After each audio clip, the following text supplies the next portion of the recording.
Amis de la police, amis de poste, amis des orages et amis des fautes lourdes de l'État, vous êtes les bienvenus. Il est presque 9 heures.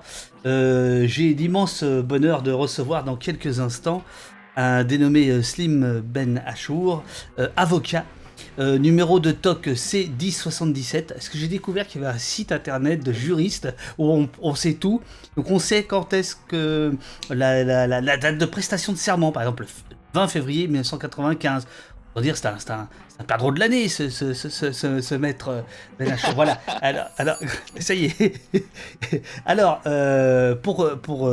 avec lui, on va parler des contrôles aux faciès, puisque il a fait condamner l'État il y a quelques jours, le 8 juin dernier. La Cour d'appel de Paris lui a donné raison dans l'affaire dite de la gare du Nord. On va rentrer dans les détails. À l'instant, alors qu'on faisait les essais techniques, j'apprenais qu'il était aussi dans le dossier des femmes de ménage de l'hôtel Ibis. Donc, autant dire qu'on a beaucoup de choses. Alors, maître, attention, maître, à partir de maintenant, vous êtes à l'écran. Tu es à l'écran, on peut se tutoyer. Bonjour. Bonjour. Bonjour David, bonjour à toutes et à tous. Comment ça va? Écoutez, personnellement ça va bien. En revanche, le contexte dans lequel on vit est plutôt terrible, donc il faut que ça aille bien personnellement pour pouvoir se battre. En 2 mots, comment on peut se tutoyer? On s'est croisés, je crois, que 2 fois, mais on s'est bien aimé, je crois. Euh, on s'est vu à un débat pour la Ligue des droits de l'homme à Paris, je crois, il y a plus d'un an, où tu as démarré en disant mais moi j'ai rien à dire, et moi j'ai dit ah, mais moi face à maître, je vais me faire tout petit. Donc c'était un peu compliqué, on va pas faire l'émission comme ça. Comment tu décrirais l'époque? S'il fallait la décrire, s'il fallait dire un mot sur... Pour être clair, je suis pas sur un média mainstream, donc je dirais pourri.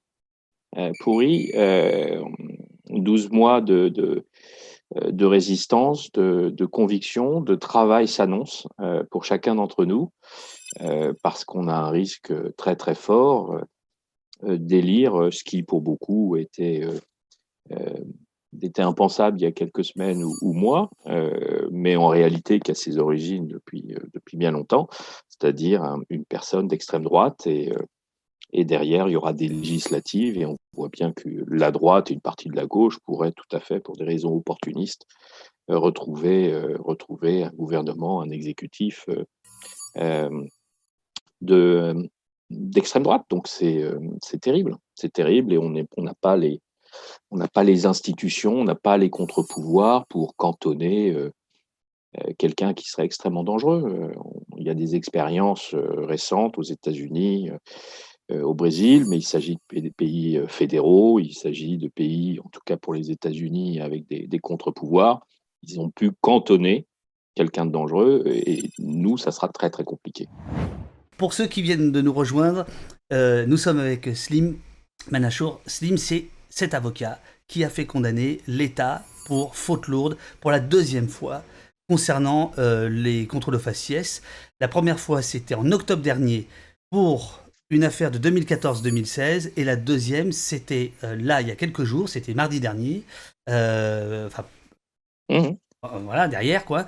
Est-ce que tu peux nous rappeler en 2 mots, c'est un voyage scolaire, et il y a 3 gamins, ils sont noirs, et ils sont contrôlés, alors que les autres passagers, qui sont blancs, ne sont pas contrôlés, non pas par le contrôleur de la SNCF, mais par la police. C'est bien ça? Ouais, ouais, ouais. Alors, d'abord, je dois dire merci David de me faire ressortir du lot, mais bien évidemment, euh, je suis pas, je dirais, je suis même un accompagnateur, hein. Depuis des années, j'accompagne des personnes, des professeurs, des associations qui ont beaucoup de courage et de détermination. Et sans elles, tout ça ne serait pas possible. Alors, pour les faits de la gare du Nord, ils sont assez simples. Il s'agit d'une classe de terminale avec une professeure qui s'appelle Élise Bocherel, qui est une professeure assez extraordinaire, mais qui correspond à l'idée qu'on a ou qu'on devrait avoir des professeurs. Elle organise une visite scolaire à Bruxelles. Elle amène ses étudiants voir les institutions démocratiques européennes. Elle est prof d'histoire et d'éducation civique. Ils y passent 2 jours, une nuit. Ils reviennent à Paris, fatigués, en fin de journée, en soirée, 20h. Ils prennent le Thalys, et c'est important, le Thalys, c'est le TGV dans lequel vous devez avoir le plus d'hommes d'affaires ou d'hommes représentants des institutions, puisque C'est le Thalys. Oui, c'est le Thalys. Il est bien le Thalys. Il faut reconnaître, il est bien. Couleur Bordeaux, et moi je le trouve assez raffiné. Voilà, il est très joli et il est occupé par des gens importants. Il se trouve que les 18 élèves, puisqu'il s'agit de 18 élèves, sont accompagnés par la professeure et par un accompagnateur. Et là, on va parler de choses un peu désagréables, puisqu'on va parler de discrimination raciale. Je suis obligé d'aborder les origines des élèves. Mais bien sûr. Les 18 élèves sont des Français dont les ascendants viennent de près, de loin, du Maghreb, d'Afrique subsaharienne, des Comores. Et c'est un élément important parce que ces 18 élèves, quand ils sortent du train, Élise ferme la marche, la professeure, avec Ilyes. Et Ilyes, dès qu'il met le pied sur le quai parisien, il se fait tout de suite contrôler, avec la manière qu'on connaît, c'est-à-dire un contrôle qui est une maltraitance. Je te prends par le bras, je te tutoie. Et puis, paradoxalement, il se passe bien, je dirais, selon les critères de mes gamins qui sont très souvent contrôlés, c'est-à-dire qu'ils ne sont pas rossés, ils ne sont pas frappés. On est quand même pratiquement au centre de Paris. Élise Bocherel, la professeure, quand même, s'étonne du contrôle et le fait savoir.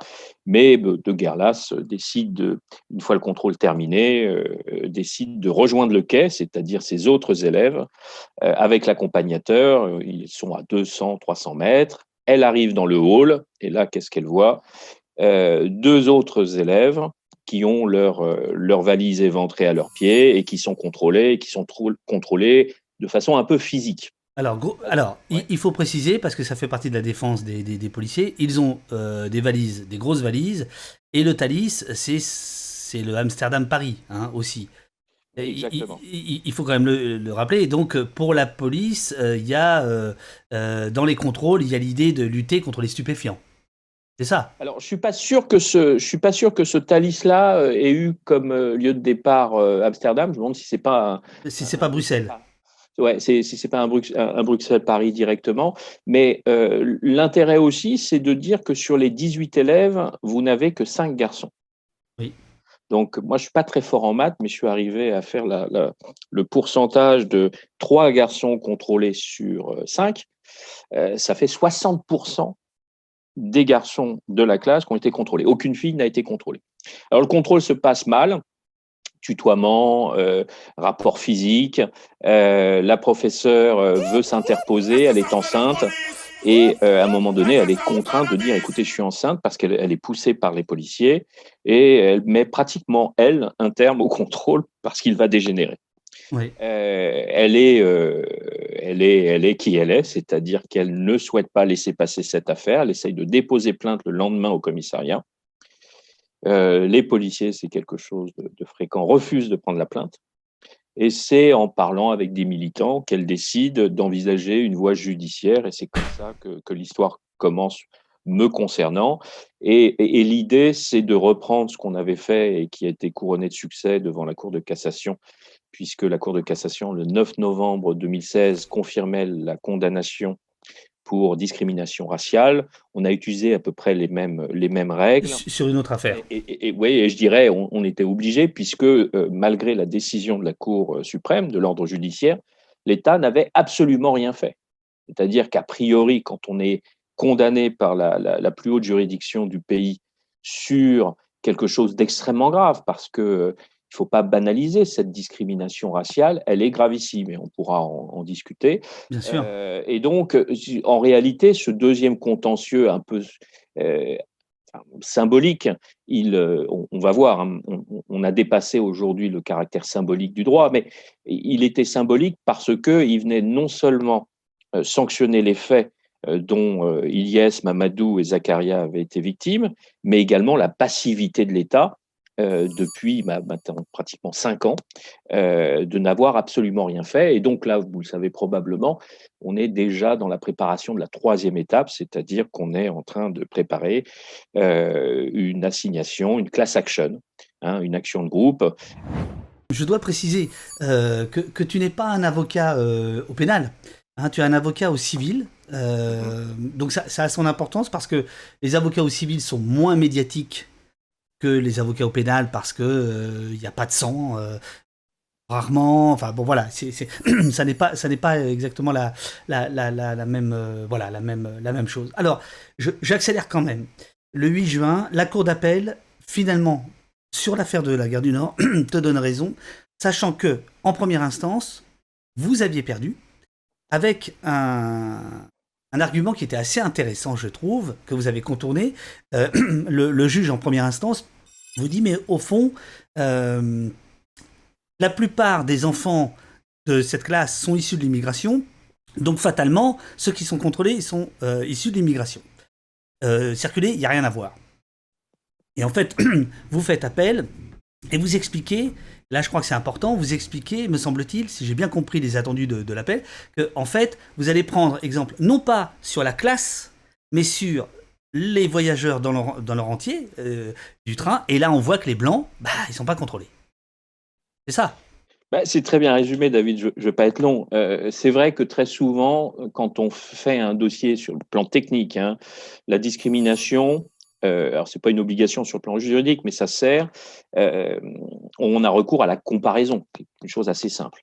Et le juge de première instance, en gros, il entendait comparer des populations protégées au sens juridique, c'est-à-dire protégées par des critères illicites par la loi, entre eux. C'est-à-dire que il a dit, il a écrit que Ilyes, Mamadou et Zakaria ne pouvaient pas avoir été victimes de discrimination raciale parce que les 15 autres élèves n'avaient pas été contrôlés.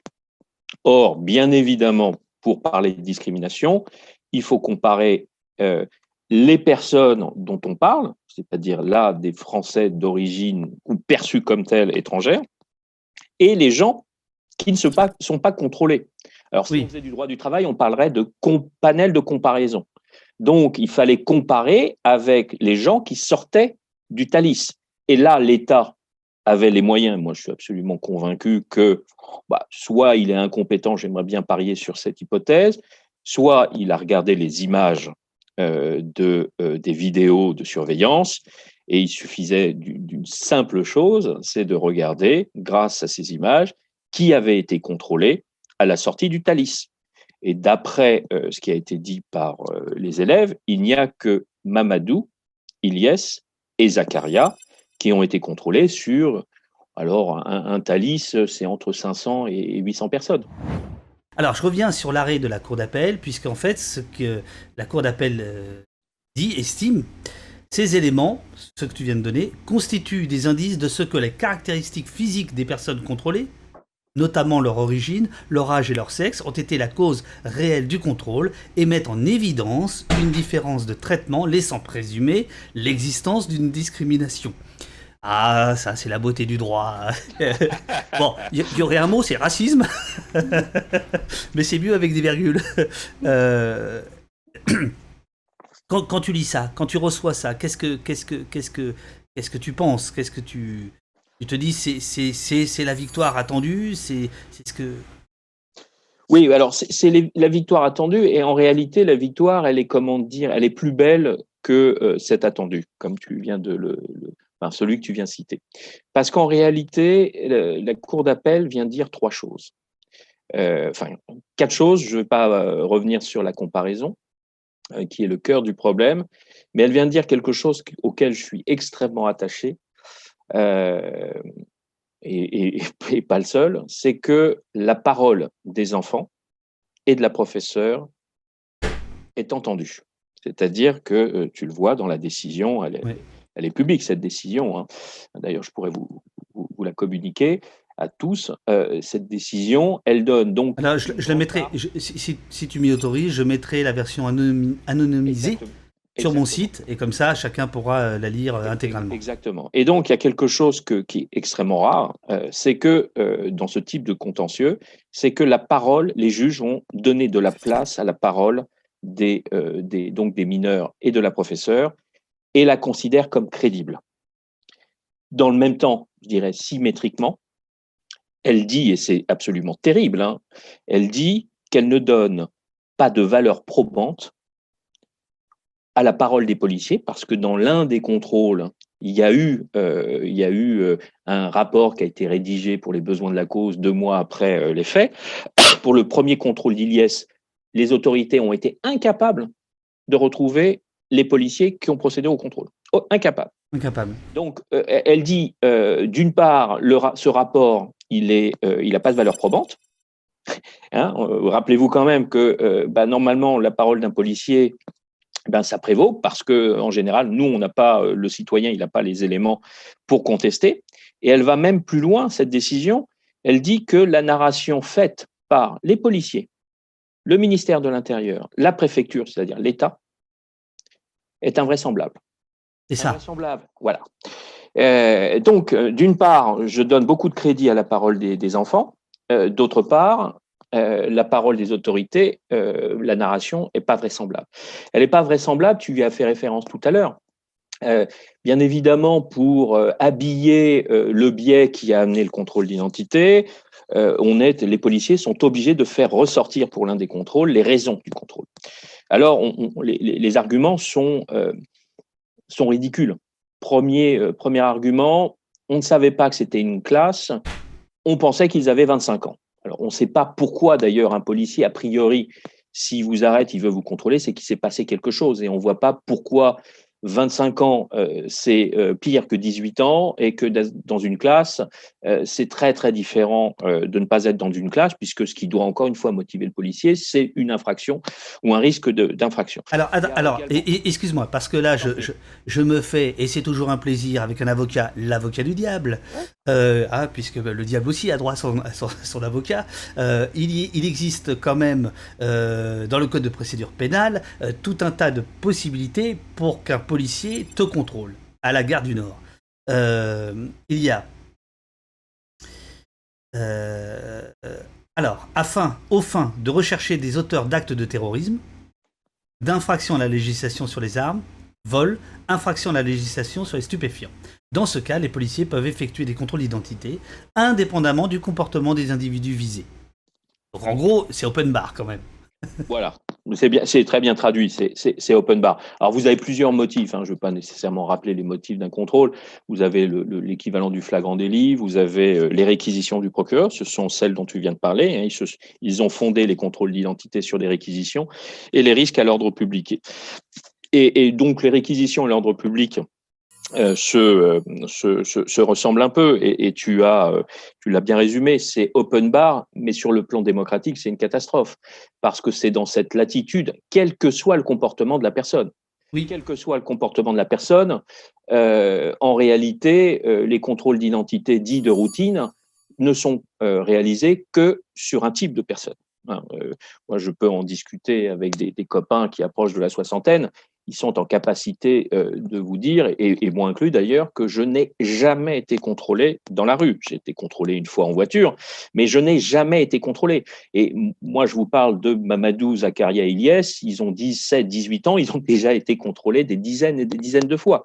Donc c'est justement dans cette grande latitude offerte par la loi que s'introduit la discrétion et les biais discriminatoires des policiers.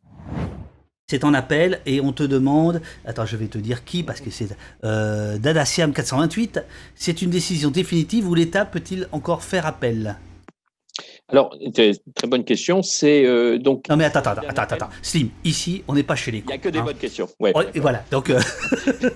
Pardon, je vous prie de m'excuser. Donc, non, mais ça n'est pas, il ne s'agit pas d'un appel, puisque là on était à la cour d'appel, il s'agit techniquement, mais ça ressemble un peu à ça, on va dire, c'est un pourvoi en cassation, c'est-à-dire ressaisir la Cour suprême, chose que l'État avait fait en 2015, après un débat qui avait été, semble-t-il, terrible entre Madame Taubira et Valls, puisque Madame Taubira avait semble-t-il, expliqué au président de la République de l'époque, Hollande, que tout compte fait, cette condamnation, elle arrivait à un bon moment, puisque le candidat socialiste s'était engagé à mettre un terme au contrôle au faciès, et notamment en recourant au récépissé de contrôle. Première mesure d'ailleurs abandonnée en juin 2012. Donc Madame Taubira avait dit on fait pas appel, on fait pas de pourvoi en cassation, on est condamné, tant mieux, et on tire les conséquences. C'est ce que aurait dû faire d'ailleurs un exécutif respectueux des droits. Non, c'est la ligne Valls qui a dominé, et il y a eu un pourvoi en cassation. Et c'est d'ailleurs, et c'est absolument terrible, c'est le lien d'ailleurs qui montre que tout ne se résume pas au Rassemblement national. C'est sous la validation de M. Valls, Premier ministre, que est sorti le mémoire devant la Cour de cassation, dans lequel l'État français officiellement dit qu'il était naturel de contrôler 3 jeunes noirs à la Défense, parce que, et citant pareillement les réquisitions, parmi les infractions recherchées, il y avait le séjour irrégulier. Et donc, effectivement, contrôler des Noirs, vous avez une plus grande probabilité, selon l'État français, de contrôler des sans-papiers. Ce qui est absolument incroyable au regard de nos principes. Sans même parler de nos frères guyanais, mahorais, antillais. Depuis quand être français, c'est une couleur? Depuis quand une police peut s'autoriser, ou a des instructions, pour contrôler les Noirs et les Arabes au motif qu'il y a un doute sur leur nationalité. Donc vous voyez bien, on est dans une affaire en réalité sur les contrôles aux faciès, sur une affaire extrêmement sérieuse qui révèle, par sa banalité et son ampleur, les arrangements de la République avec ses principes. Et je veux pas être trop long, mais je tiens à le dire parce que j'ai peur de l'oublier à chaque fois, le contrôle aux faciès, c'est un propagateur du racisme ordinaire. Les gens qui ne sont pas soumis, eh bien, quand ils voient les gens contrôlés, notamment les jeunes, vous avez une idée des raccourcis qui sont réalisés. Et ça contribue justement au pourrissement de l'ambiance actuelle. Alors, tu as dit, il y a 4 raisons de se satisfaire de cette décision. Il y en a une, notamment, c'est le fait que la Cour d'appel a souligné qu'il y avait une importante littérature scientifique sur les discriminations. Elle s'est basée notamment sur le travail de Fabien Jobard, me semble-t-il, du CNRS de 2008, qui avait justement fait de la sociologie d'observation, Gare du Nord, Châtelet-Léal. Alors d'ailleurs, je suis un peu embêté parce que là, on ne parle que de Paris. J'aimerais que peut-être qu'on aborde aussi cette question-là. Est-ce que le délit de faciès s'arrête Gare du Nord et Châtelet-Léal? Ça, c'est un point. Et voilà, alors peut-être parce que pour l'instant, les actions qui sont menées, les victoires qui sont remportées, sauf erreur de ma part, ça se passe à Paris. Non, David. Non, tu te trompes. Non, les dossiers qui ont été menés jusqu'à la Cour de cassation, c'était sur l'ensemble du territoire français. Il y avait des dossiers à Besançon, à Vaux-en-Velin, à Roubaix. Non, c'était toute la France. Et alors, sur la littérature scientifique, qu'est-ce que tu peux nous en dire? Est-ce que le collectif d'avocats s'appuie dessus à chaque fois? Ouais, c'est essentiel. D'ailleurs, je tiens à le dire pour ceux qui s'intéressent, bien sûr, je suis absolument convaincu aux problématiques d'état de droit, démocratie et discrimination. Sur le plan technique, en France, on n'avait pas grand-chose. Et tout commence en réalité avec l'étude du CNRS, de Jobard et Lévy. Si vous voulez faire du droit de la non-discrimination, les autres sciences sociales que le droit sont indispensables. Il faut aller regarder ce que disent la sociologie, l'anthropologie, les statistiques, parce que le fait discriminatoire est un fait en général opaque. Les gens, les acteurs sociaux, quand ils discriminent, a priori, ils le savent, ou s'ils ne le savent pas, ils le sentent, et en tout état de cause, ils ne laissent pas de preuves. Oui. C'est d'ailleurs l'un des problèmes du contrôle d'identité. Et si vous n'avez pas des associations puissantes et des gens très, très déterminés, les autorités peuvent tout à fait dire « mais que racontez-vous, monsieur, il n'y a jamais eu de contrôle ». Et donc là, tu dis que cette recherche qui est vieille, qui est 2009, je crois, elle fait basculer la justice? Oui, elle fait basculer parce alors c'est le CNRS qui fait l'étude, donc autant dire que c'est pas n'importe qui. D'autre part, elle est pas si âgée que ça, mais elle a fait des petits, en d'autres termes. Vous avez des études du Défenseur des droits, vous avez des études réalisées par Human Rights Watch, et puis vous avez aussi des instances européennes ou internationales. Vous avez aussi, et ça c'est essentiel, ça apparaît peu dans les décisions de justice, mais l'État français a reconnu à Genève à 2 reprises qu'elle avait un problème de contrôle aux faciès, et elle s'est engagée à 2 reprises devant la communauté internationale d'y mettre un terme à ce scandale. Donc, il y a une littérature très importante et il y a une littérature, mais ça tu le sais David, il y a une littérature aussi très importante dans d'autres pays, notamment au Canada, aux États-Unis, c'est-à-dire que la problématique du policing, on n'a pas de terme en français, de faire de la police, est quelque chose qui touche maintenant la France, mais qui est assez vieux dans d'autres pays. Oui, absolument, absolument. Est-ce que par exemple les auteurs de cette étude que je montre là à l'écran, Fabien Jobard, donc alors lui bien connu de nos services, René Lévy et d'autres, est-ce que ce sont des gens que tu fais citer, qui viennent témoigner, ou c'est dans les annexes, enfin comment un avocat utilise le travail de chercheur? Alors, tu l'as mentionné tout à l'heure, c'est, je dirais, l'intérêt et la faiblesse des procédures civiles. Alors, on fait des procédures pénales, notamment dans Paris 12, parce que les faits étaient graves, il y avait des violences. On a recours au pénal quand il faut, en réalité. Mais tu as raison, pour faire évoluer les structures, pour faire évoluer les choses, on a décidé de faire du civil, parce que faire du pénal, ça aurait voulu dire poursuivre les policiers. Et ça n'avait pas de sens pour nous. Ouais. Donc, on fait du civil. Et le civil, alors là, sur le plan procédural, c'est un peu frustrant si on a l'idée que l'avocat est un avocat au pénal. Tu invites, j'imagine, souvent des pénalistes. Il y a Arié, il y a Bouzeroux. Et donc, il y a toute une procédure. Halimi, il a un peu son rond de serviette ici. Il va falloir que ça se calme. Non, mais non, Je rigole, je rigole, je rigole. Arié fait un travail absolument extraordinaire. Heureusement qu'il est là. Non, il y en a d'autres. Il y a Raphaël Kemp qui est venu Bien aussi. sûr. Il y en a plein. Enfin, il y en a un Oui, oui, paquet. oui, oui. Bah, écoute, puisque c'est la parenthèse, oui, il y a Kempf, il y a Xavier Sauvignet, il y a toute une jeune génération qui pousse Ouais. et qui est très bien et qui fait du pénal, mais pas seulement. Effectivement, nous, on est dans pas seulement. Et les procédures écrites, procédures civiles, sont beaucoup plus calmes. On échange des arguments. Et en général, les plaidoiries sont réservées à des observations. On ne plaide pas comme au pénal. Ouais. Mais les juges, c'est assez, il faut le remarquer, il faut le dire, dans ces dossiers-là, il y a une exception. C'est-à-dire que les juges nous laissent plaider. Un dossier de procédure civile type cour d'appel, gare de Lyon, c'est 5-10 minutes d'observation en général. Vous donnez un éclairage au juge lors d'une audience. Là, on plaide 1 heure.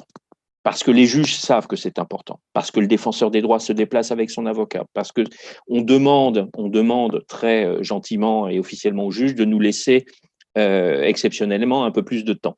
Et donc, imaginez-vous, l'important, ça n'est pas la plaidoirie comme au pénal, l'important, c'est le dossier papier que vous laissez après vos observations, votre plaidoirie, qui est en général un gros dossier. Il est très gros dans ces dossiers-là parce qu'on met toutes les études. Et dans le même temps, et c'est l'un des points aussi, c'était le 4e point que je voulais faire ressortir de la décision. Donc, il y a la parole des enfants, il y a la comparaison dont tu as parlé, il y a le caractère invraisemblable et le peu de valeur probante de la narration des policiers. Il y a un 4e point très important dans la décision, j'attire votre attention, c'est l'incurie de l'État pour rechercher ce qui s'est passé. Il y a toute une partie de la décision qui dit mais c'est pas sérieux. C'est pas sérieux, il y a les vidéos, il y a les enregistrements audio parce qu'ils ont vérifié quand même l'identité des personnes. On est dans un endroit, et là, ça répond un peu à ta question. Oui, il y a des contrôles aux faciès un peu partout sur le territoire, mais le dossier de la gare du Nord, il est un peu exceptionnel en ce que c'est un endroit qui est médiatisé, au sens où il y a beaucoup d'images. On peut tout savoir en réalité. On peut tout savoir. Absolument. Voilà. Alors, il faut rentrer un petit peu dans les détails, c'est-à-dire que la cour d'appel dit à la préfecture, d'ailleurs il y a une question là-dessus de Rachid de Ragben que je salue, est-ce que ce sont des agents des douanes qui ont fait le contrôle ou la police nationale qui assure l'ordre public sur les quais? De quel Police des deux? nationale. Police nationale. Voilà. Et donc la cour d'appel, ce qu'elle dit, c'est vous auriez pu, vous la préfecture, vu qu'il y avait une plainte qui a été déposée rapidement, vous auriez dû garder les vidéos, c'est ça. Et vous les avez pas gardées comme par hasard. Ouais, parce que en matière comment dire, de discrimination, je dirais il y a deux grands principes. Ça ressemble un peu au droit du travail, le préventif et le réactif. Obligation négative de l'État et de tout le monde d'ailleurs, on ne discrimine pas. Donc les policiers n'avaient pas à discriminer Ilyas, Mamadou et Zakaria. Mais il y a une autre obligation qui est positive et qui pèse très lourdement sur l'État, c'est d'assurer à la population et aux citoyens un espace. Le territoire français doit être un espace garantissant tout le monde de l'absence de discrimination.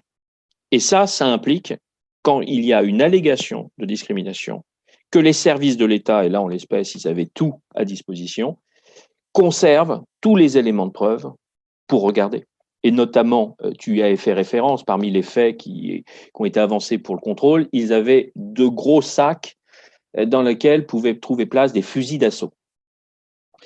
C'est vrai que les vidéos auraient prouvé ce que disaient les gamins, c'est-à-dire on est parti avec des petits sacs à dos parce qu'on n'a passé qu'une nuit à l'hôtel. Voilà, donc c'est tout ça que le juge va stigmatiser dans sa décision. Et donc, en gros, ce que le juge dit avec beaucoup de litote, dites donc, vous êtes quand même de mauvaise foi, les amis, quoi. Les amis de la préfecture. Bon. Mais, avocat du diable, est-ce que c'est tenable de dire, écoutez, vous devez tout garder tout le temps? Très bonne question. Je vous en prie, maître. Je vous en prie, maître. Très très bonne question parce que ça pose la problématique de la collecte d'informations. Alors, il faut savoir que les vidéos ont une durée de vie, les enregistrements audio également. Mais là, ce qu'on va stigmatiser, alors ça, c'est grâce à l'intervention du défenseur des droits. L'État va répondre. En gros, il faut se dire que quand on engage une telle procédure, l'État est trop important, trop beau pour vous répondre. C'est-à-dire qu'il ne prend pas la peine de vous dire autre chose qu'il n'y a pas de discrimination. Donc, vous avez quelqu'un qui est très important dans ce type de procédure, c'est le défenseur des droits.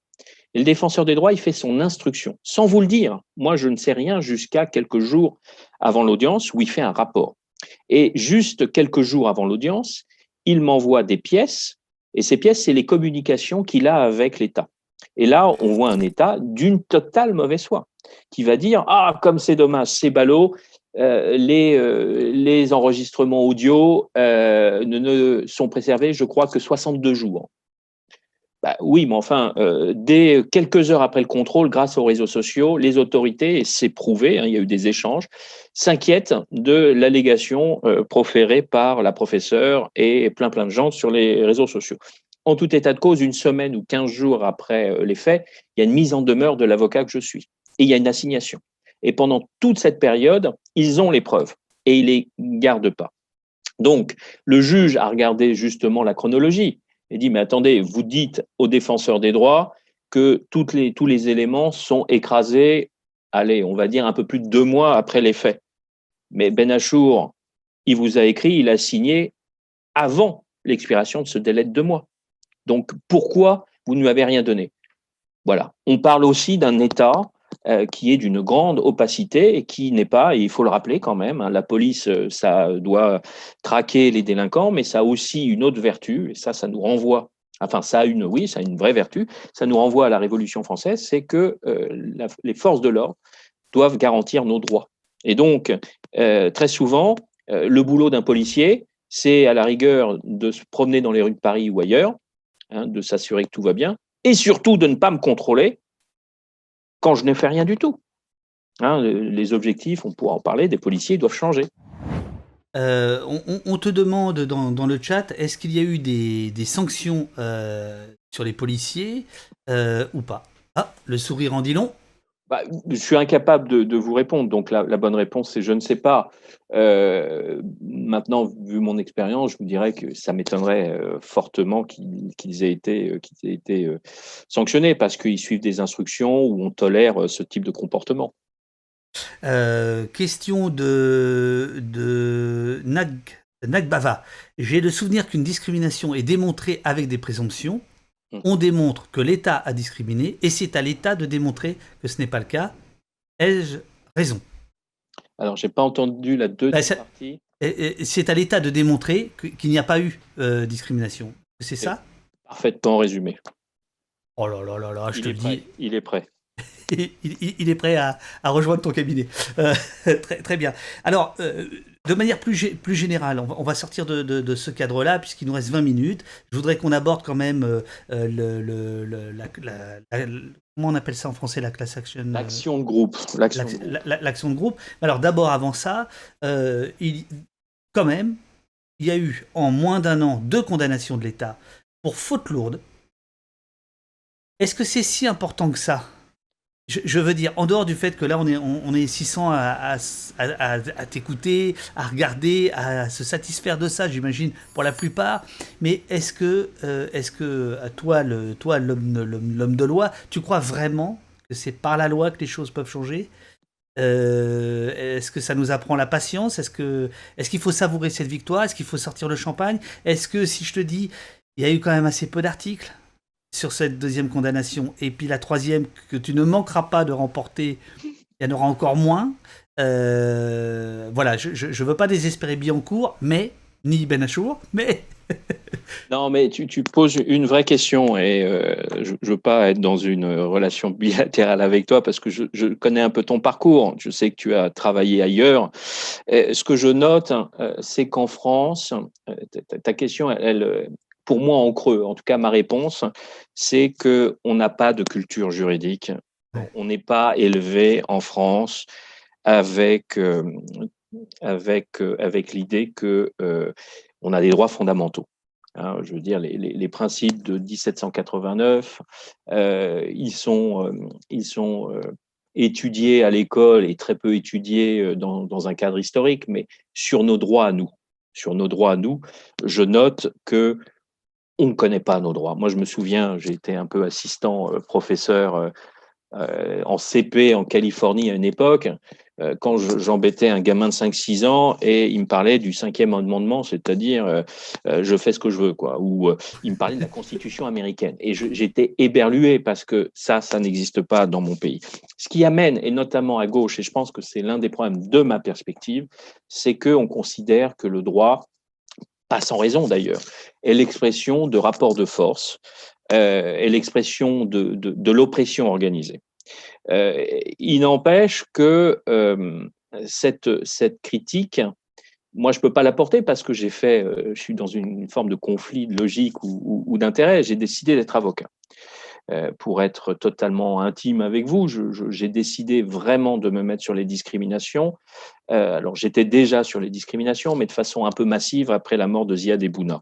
C'est-à-dire que qu'est-ce que je peux faire en tant que juriste? Et je pense que tout le monde doit se poser la question en tant que citoyen, mais en tant que professionnel. Toi, tu es un réalisateur, tu es un journaliste, tu fais des choses. Je pense qu'on doit tous se poser cette question. Mon premier film, c'est sur les émeutes. Mon premier film, c'est sur les émeutes. Hein. Donc, je pense que toute profession peut nous amener à atteindre nos objectifs d'idéaux républicains au sens noble du terme. Et donc, moi, en tant que juriste, ce que je peux vous dire, c'est que on a les règles de droit pour changer la société. C'est vrai que mon motto, il est assez simple, c'est de faire la révolution en appliquant simplement le droit. Alors, je comprends bien qu'il y a une forme de paradoxe, peut-être un peu bourgeois, un peu mou du genou, mais il se trouve que l'article 1er de la Constitution française, c'est l'égalité et la non-discrimination. Je veux dire, placé tout en haut de l'édifice républicain, c'est l'égalité. Et donc, ça dit quelque chose à mon avis, David Dufresne, de ce qu'il fait par rapport à tout ce qu'on estime républicain aujourd'hui, qui est dévoyé. Et donc, moi, je trouve que c'est un magnifique projet. Et quand je vois Mamadou, j'étais encore hier avec lui, 19 ans. Bah, le Non, mais mec je est te juriste, posais quoi. plus la question de l'efficacité. C'est-à-dire Alors, que. ouais, euh, ouais. Alors là, c'est le lien, pardon. Je voulais dire ça parce que c'est pour moi une vraie caractéristique culturelle. Euh, alors maintenant, on a une autre révolution, mais procédurale, que je crois que tu connais, certains d'entre vous connaissent, qu'on a eu le plus grand mal en France à faire accepter, qui est, je vais le dire en anglais parce que c'est en anglais que ça prend toute sa dimension, parce ouais. que notre imaginaire, il est plus lié aux séries américaines qu'à la réalité aujourd'hui, la class action. Ça a pour vocation, je dirais que pour le résumer, ça a deux vocations. Première vocation, je n'ai pas besoin, comme dans le dossier par exemple des Chibani qui étaient 850, de faire 850 dossiers. Alors il se trouve que je n'étais pas l'avocat des Chibani, je représentais le DDD dans ce dossier, mais dites-vous que les avocats et les juges ont souffert Le d'un point DDD, de vue c'est le Didier défenseur des Deschamps? droits. Ah, Et Denzema. Non, c'est tout bon. Voilà, enfin, dites-vous qu'un dossier collectif jusqu'à il y a peu de temps, c'était une multitude de dossiers individuels. Donc, sur le plan procédural, c'était une catastrophe. Donc, ça veut dire maintenant venir avec très peu de dossiers et dont on va dire aux juges que ces dossiers-là illustrent la réalité de centaines, milliers, centaines de milliers, voire de millions de Français ou de gens qui sont ouais. d'ailleurs pas français, mais qui vivent sur le territoire français. Ça, en gros, cette action de groupe qu'on est en train de mener sur des dizaines de dossiers, ben, on va parler de la réalité de millions de personnes. J'aime dire millions parce que c'est peut-être des centaines de milliers qui sont contrôlés, mais indirectement, ça change la vie des frères, des sœurs, des copains, de papa, de maman, de l'environnement. Donc, c'est des millions de personnes. Et puis, je parlais de ce propagateur du racisme. Mhm. Deuxièmement, et là, elle est là, la révolution, et qui fait que je suis prêt à me battre avec chacun d'entre vous si vous n'êtes pas d'accord, c'est que pour la première fois en droit français, d'un point de vue collectif, on ne demande plus de sous. On a la possibilité de dire, moi, je veux pas d'argent, parce que ça, c'est quelque chose de gérable. Hein. Pour l'État, il est condamné à, je crois, à 1500 euros de dommages-intérêts dans le dossier de Mamadou, Ilyas et Zakaria. Là, on va demander au juge de faire injonction à l'État de faire une réforme des contrôles d'identité. En gros, de leur activité professionnelle. Ça veut dire quoi? Ça veut dire imposer par le juge le récépissé de contrôle, imposer des formations, une formation plus longue, une formation aux droits fondamentaux, une formation à la non-discrimination, avoir une instance impartiale et indépendante traitant des problématiques de discrimination et de violence policière. Et alors ça, Slim, Ouais. ça va prendre combien de temps? Admettons, ça vous êtes sûr de gagner? Non, vous n'êtes pas sûr de gagner. Ah, mais Vous, moi, je vous, vous- suis sûr de gagner. Je Ouais, suis non, mais sûr de gagner. évidemment, évidemment. Mais je veux dire, à l'heure où on se parle, à 9h46, cette injonction faite à l'État n'est pas garantie pour l'instant. Il va tout faire pour, vous allez tout faire pour. Ah, ben bien sûr, bien sûr. Voilà. On Euh, va tout faire, oui. et ça prend combien de temps? 10 Bah, ans? ça prend le temps de la justice, donc c'est un temps qui est compliqué, mais on voit C'est ça le bien que... problème avec cette révolution juridique. Oui, Elle est un peu lente. elle est un peu lente, mais grâce à David, à d'autres personnes, on voit bien que cette action, elle peut être une mobilisatrice politiquement. Je vais vous donner un exemple. Il y a eu une class action sur les contrôles d'identité à New York à la fin des années 2000 et qui a débouché sur une condamnation de la police de New York et la ville de New York en 2013, avec injonction de réformer la police. Vous avez, au cours de l'année 2013, une élection municipale. Le gars qui est tout derrière dans la campagne, qui n'y arrive pas, il s'appelle De Blasio. Et De Blasio, pour des raisons totalement, je dirais, personnelles, d'une grande sincérité, a décidé de faire de sa campagne une campagne ayant comme cœur la lutte contre la discrimination raciale à New York. Mhm, mhm. Je ne peux pas aller plus loin, le gars, 6 mois plus tard, il devenait maire de New York.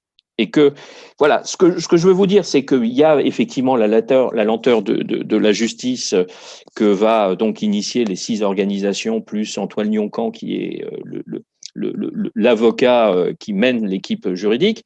Ça, je dirais, c'est notre boulot. Et puis, il y aura tout ce qu'il y a autour. Et là, je dirais aussi, c'est un peu comme c'est ce que ma mention sur l'ambiance.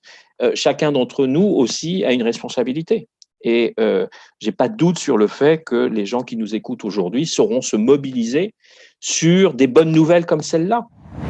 Je viens de mettre à l'antenne le site Maru Mes Droits, campagne de soutien à la première action de groupe. C'est ça euh, quand tu seras à l'hôtel de ville, quand tu seras maire de Paris, hein, tu diras pas classe action, tu diras action de groupe. Non, je rigole. À la première action de groupe contre les contrôles aux faciès, on est d'accord, c'est cette organisation, qui est une association, je crois, qui regroupe différentes ONG par lesquelles passe cette campagne, on va dire. Oui, oui, je vous encourage tous à aller sur le site Maru Mes Droits, parce qu'on explique tout sur l'action de groupe, la technique, toutes ces questions juridiques, judiciaires, mais les questions aussi de mobilisation. Je mettrai la vidéo de 6 minutes après. Moi, ça me permettra de faire une pause à la fin de notre entretien où tout est expliqué. Voilà. Voilà, c'est parfait. Alors, c'est maintenant, effectivement, c'est une des caractéristiques de l'action de groupe, ce ne sont pas des personnes physiques qui vont mener l'action. Par la loi, on est obligé de passer par des associations. En travail, c'est des syndicats, mais là, c'est des associations. Alors, vous avez Pas à Pas de Belleville, vous avez MCDS de Paris, vous avez Réagi de Villeurbanne, vous avez Human Rights Watch, vous avez Amnesty International et vous avez Open Society Justice Initiative. Donc, on a un mix d'organisations, de grosses, petites organisations nationales, internationales. Et voilà. D'accord. Donc, je montre le site et chacun pourra aller le voir. Rial nous a mis le lien dans le chat. Est-ce que le débat, finalement, aujourd'hui, n'est pas dans l'idée, oui ou non, c'est une discrimination systémique. Hein, ce terme qui revient beaucoup. Est-ce que c'est ça que vous voulez démontrer? Est-ce que c'est démontrable? Est-ce que c'est le bon levier pour essayer de modifier les choses? Est-ce que la question du système est vraiment la question importante? Et est-ce que toi, tu parlerais de discrimination systémique, voire de racisme d'État? Bon, dans mon loto, il me restait que cette case-là. C'était systémique, il fallait que je le place. Donc, je te remercie, David. Non, parce que je m'en voulais. Je savais que j'avais oublié un mot sur l'action de groupe. Et le mot, il est fondamental. On est là pour ça. On est là pour voilà. ça. Non, mais le contrôle aux faciès, c'est un problème systémique qui demande une solution systémique. Et la solution systémique, c'est justement l'action de groupe. Donc, oui, c'est systémique. Parce que c'est au-delà de la relation bilatérale entre un policier et une personne. Il s'agit en réalité d'une organisation avec son histoire, avec ses objectifs, avec sa culture. Bien évidemment, il s'agit de système. Là encore, tu es bien placé, David. Tu sais que dans beaucoup de pays, on n'a aucun problème à parler de discrimination systémique. Même le premier magistrat des États-Unis, enfin le président des États-Unis, n'a aucun complexe à en parler. D'ailleurs, son premier décret exécutif a été la discrimination systémique, c'est-à-dire il a signé un document dans lequel ils sont en train d'auditer dans les institutions fédérales américaines leur fonctionnement parce qu'on doit mettre un terme aux discriminations racistes et sexistes systémiques. Nous, en France, on sait que c'est un mot qui est un gros mot. Ce mot, nous, on l'utilise depuis pas mal de temps avec les actions de groupe en matière de droit du travail, avec mes amis avocats et avocates. Il y a eu une avancée incroyable entre la mort de George Floyd et la manifestation du comité Traoré. C'est les observations de Jacques Toubon dans le dossier du 12e arrondissement de Paris concernant des violences en direction de mineurs. Oui. Et dans ses observations devant le tribunal, Jacques Toubon dit que les policiers ciblent les jeunes, qu'il s'agit d'un harcèlement discriminatoire et de discrimination systémique. Voilà, il s'agit de discrimination systémique comme on a des discriminations sexuelles dans les entreprises, l'évolution de carrière, l'évolution de rémunération des femmes en général. sont moins favorables que celles des hommes. Elles sont pas égales. Et donc, il s'agit d'un système. Et un système n'a pas besoin, c'est pour ça qu'il faut se décontracter sur le thème. On a le sentiment que la discrimination systémique, c'est honteux, c'est inacceptable, ça l'est, mais c'est aussi le fruit de notre histoire, de notre société. Et donc, il faut se relaxer et se dire que oui, il y a des discriminations systémiques. On n'a qu'à voir comment la répartition de la richesse, des territoires, des comportements en France. Voilà, enfin, ça me paraît une évidence. Et effectivement, c'est aujourd'hui notre combat. La discrimination, le contrôle aux faciès, tu le traduis parfaitement, c'est une discrimination systémique au sens juridique du terme. En réalité, il y a un lien entre les conditions de travail des flics et le contrôle aux faciès. Beaucoup d'entre eux ne trouvent plus de sens à leur boulot, savent que, et on pourrait parler des statistiques, les hit rates, c'est-à-dire quels sont les fruits des contrôles d'identité en France, c'est zéro. C'est 4%, on trouve quelque chose, dans les 4%, il y a l'outrage et les rébellions. Donc, effectivement, je pense qu'on avancera aussi, et c'est le cas, quand les policiers vont commencer à parler, à exprimer leur malaise. Et là, ils l'expriment grandement. Ils nous font un peu peur, mais l'idée, si on s'y prend bien, c'est qu'ils se rendent compte qu'ils vont pas bien du tout et que leur relation avec les autorités est Oui, très, alors très dégradée. ça, c'est le pari qu'on est en train de faire, c'est-à-dire de dire que la parole surgit. Alors d'un côté, elle se radicalise sur Internet, comme dirait l'autre, les comptes Twitter de certains syndicats, les protestations au pied de l'Assemblée nationale, mais de l'autre côté, on voit des policiers qui se transforment en lanceurs d'alerte et qui décrivent en effet des conditions de travail, qui décrivent le racisme à l'intérieur, etc. Et ça, cette libération de parole, elle est tout à fait inédite. Elle est tout à fait inédite. Ah oui, oui, je suis tout à fait d'accord. Je pense que d'ailleurs, l'une des solutions du problème viendra des policiers. Des policiers. C'est quand même une grande muette, hein, et les policiers commencent à parler. Tu as raison, il y a ces statuts de lanceurs d'alerte qui commencent à les chatouiller. On voit bien qu'il y a une réflexion. Voilà, je pense que leur culture telle qu'elle existe et leurs relations institutionnelles ne peuvent plus perdurer. C'est plus possible. Et c'est pour ça alors ça, c'est l'aspect positif ou une version positive que je veux avoir de la situation, c'est que voilà, qui sont en crise et donc beaucoup, en tout cas moi je le vois, beaucoup de policiers ne trouvent plus de sens à ce qu'ils font. Je reviens, et ce sera peut-être ma dernière question, je reviens à ton idée de révolution lente, euh, révolution tranquille, qui est donc le recours au droit, à la justice, etc. Euh, le petit souci, c'est que, et ça revient tout début de notre entretien, c'est qu'aujourd'hui, on a une contre-révolution qui est quand même à l'œuvre, on a une réaction judiciaire, enfin, plus exactement législative. C'est-à-dire, on est en train aujourd'hui d'empiler des lois qui sont totalement réactionnaires et qui ne vont pas vers des victoires futures, me semble-t-il. Et donc là, comment vous, ensemble, vous gérez ce paradoxe? C'est-à-dire d'utiliser un outil dont on sent qu'il est en train d'être transformé de plus en plus pour ne pas servir à ça, justement. Quand, par exemple, on entend des députés nous expliquer qu'il faut toucher à la Constitution et non pas pour plus de liberté, mais au contraire dire bah, ça commence à être un peu lourdin, que c'est un peu contraignant. Est-ce que il n'y a pas un risque là à croire en la justice comme le recours pour changer les choses? Non, non, non, non, bien évidemment, je suis pas. Alors, j'aime. Je suis pas totalement naïf. Je Non, mais ta question, ouais, est très, très bonne. Je pense que le droit, en tout cas, ce que je fais, et d'autres, hein, c'est pas l'alpha et l'oméga, c'est complémentaire. Il faut agir sur tous les leviers.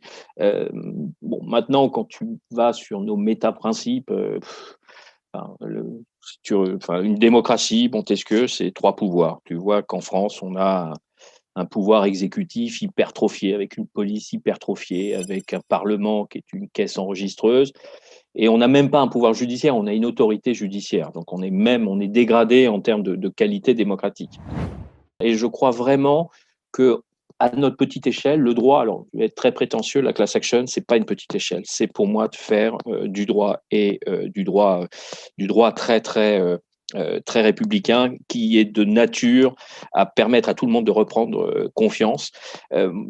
Quand même, le droit nous permet de dire aujourd'hui, on a le sentiment, enfin ceux qui utilisent les grands mots de république, de laïcité, sont des gens qui dévoient ces principes-là et qui nous amènent vers la catastrophe.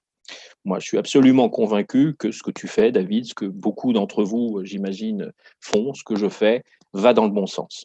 Je me dis que des gens qui sont alertes et de plus en plus alertes vont pouvoir à un moment donné avoir une forme de dénominateur commun et empêcher la catastrophe et reconstruire quelque chose ou construire quelque chose qui, en tout cas sur les thèmes sur lesquels je travaille, on voit bien que la problématique, c'est l'incapacité de la France, de ses institutions et une partie d'entre nous, à accepter qu'il y ait des jeunes Français dont les parents et les grands-parents sont issus des anciennes colonies. On voit bien que ça crispe, d'ailleurs comme aux États-Unis avec Trump, ça crispe. Voilà, ce pays change. Et d'ailleurs, le raffinement, alors ça existe un peu partout, mais particulièrement en France, le raffinement français, c'est de cette voix raciste, sexiste, d'exclusion, elle est portée très souvent dans les médias par des fils d'immigrés. Donc on voit bien qu'il y a quelque chose, quand je disais pourri, il y a quelque chose de pourri. Mais je sais bien qu'en réalité, la République, c'est plus Mamadou, c'est plus Zakaria, c'est plus N'Golo Kanté que des gars dont je ne vais pas citer le nom qui sont sur les médias mainstream à longueur de journée. D'ailleurs, que je ne regarde pas parce que je ne veux pas me déprimer et je veux me concentrer sur mon boulot. Donc, il y a de l'espoir. Encore une fois, l'exécutif, ce n'est pas une solution pour moi. Le Parlement, c'est compliqué. Il ne reste plus que l'autorité judiciaire. On fait ce qu'on peut, mais l'autorité judiciaire, si c'est faire du droit tout seul dans son coin, ça ne sert pas à grand-chose.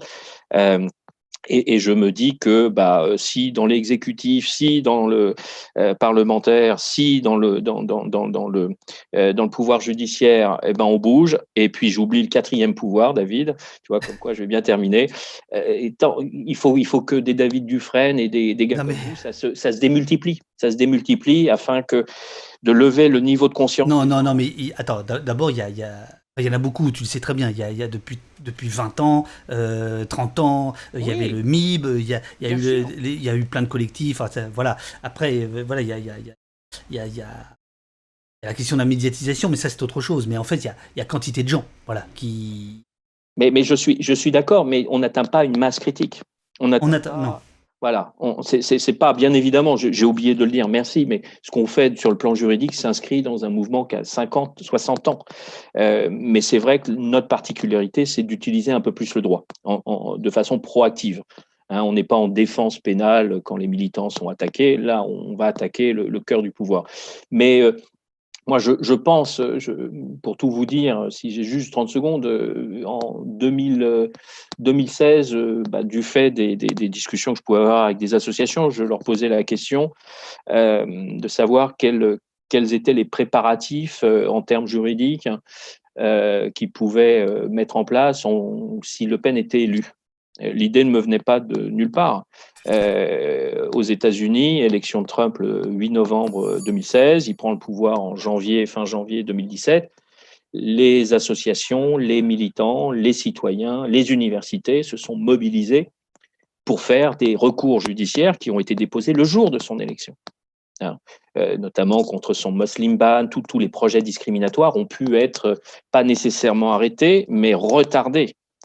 Donc voilà, moi ma problématique du fait de ma profession, c'est de me poser la question, quelle est ma contribution au développement, à l'épanouissement de l'état de droit et de la démocratie avec cette contribution. Mais bien évidemment, cette contribution, on peut l'avoir en étant professeur, en étant journaliste, en étant ouvrier, en étant à la mairie de Paris, en étant partout en réalité.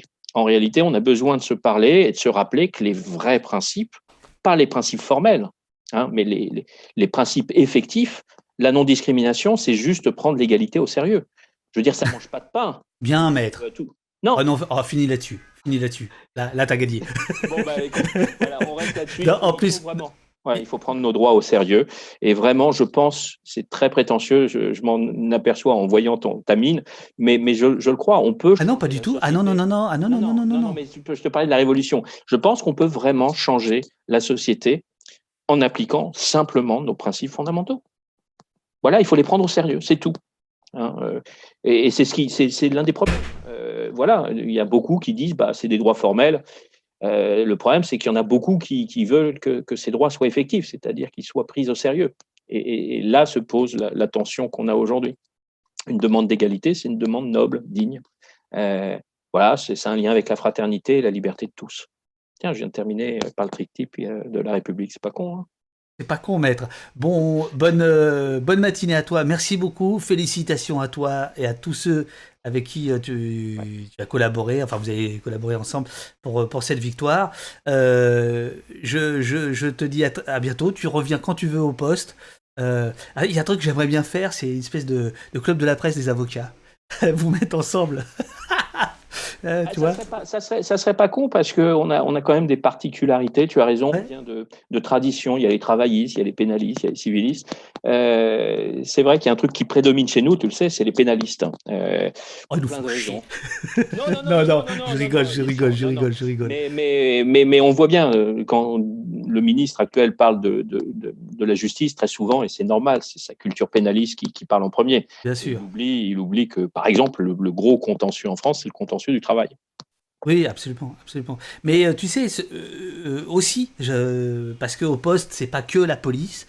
Moi, ça m'intéresserait de t'entendre là-dessus, sur ces questions-là, sur le travail, etc. Bon, passe une bonne journée. Merci encore infiniment. Et puis, à bientôt, quoi. Hein. Merci David. Au revoir à tous. Merci beaucoup.